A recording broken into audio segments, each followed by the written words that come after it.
Good morning, welcome to Jon Bangali. Happy Holi সবাইকে। বড়দের জন্য রইল আমার প্রণাম, আর ছোটদের জন্য রইল অনেক ভালোবাসা আর শুভেচ্ছা। সবাই সেফলি কিন্তু খুব মজা করে হোলি এনজয় করো। আর আমিও কি করি সেটা তোমাদের সাথে শেয়ার করতে থাকবো। সকাল সকাল দরজা খুলতে চলে এসেছে আমার স্টুডেন্টগুলো রং খেলতে ম্যামের সাথে।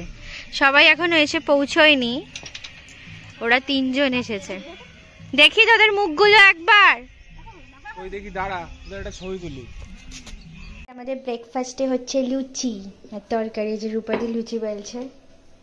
হাই বলে দাও রূপাদি। হাই।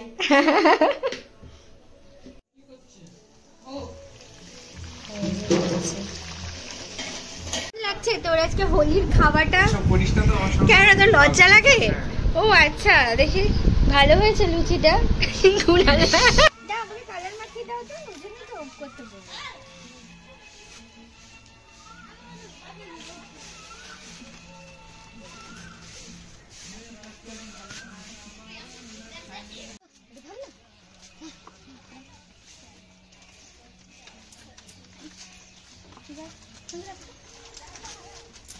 পেন্ট লেগে যাবে। ও এলে হাইলাইটার কিন্তু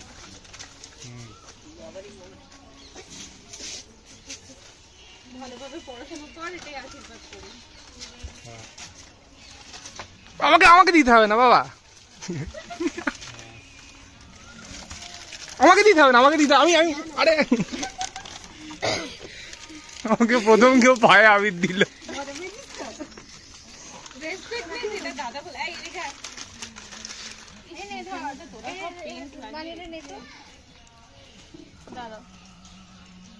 আমার ফোনে হচ্ছে তো আজও রেকর্ড, আবার দেখিস কোনটা কি না। এই যে এখনো রং খেলা চলছে।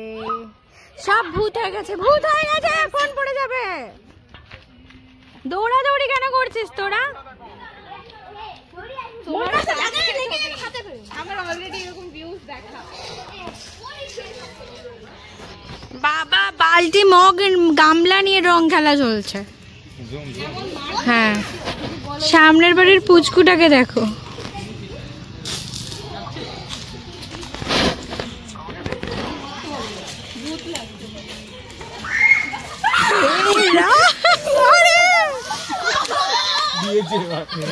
স্নান টান করে ফ্রেশ হয়ে গেছি, কিন্তু মুখের হাল দেখো, রং ওঠেনি। তো যাই হোক, বছরে একটা দিন, তো কোনো ব্যাপার না, যখন উঠবে উঠবে। তো এখন রান্নাঘরে চলে আসলাম, এখন বানাবো হচ্ছে হোলি স্পেশাল আজকের মাটন। এই যে এখানে মাটন কষা হচ্ছে মাটনের। এই যে আমাদের হোলি স্পেশাল মেনু হচ্ছে আজকে বাসন্তী পোলাও আর পদ্মার ইলিশ ভাজা। এটা পদ্মার ইলিশ। আর তার সাথে হচ্ছে মাটন। এখনো মাটন কষা চলছে, কষিয়ে রান্না করব তাই। এখন ডেজার্টে আমি বানাচ্ছি সিমই। হোলির দিনে একটা ডেজার্ট কিছু থাকবে না, সেটা তো হয় না। আমাদের ফিশ ফ্রাই সন্ধ্যেবেলার স্ন্যাক্স ঘরে বানিয়েছি আমি। কেমন হয়েছে রে? সত্যি? Thank you.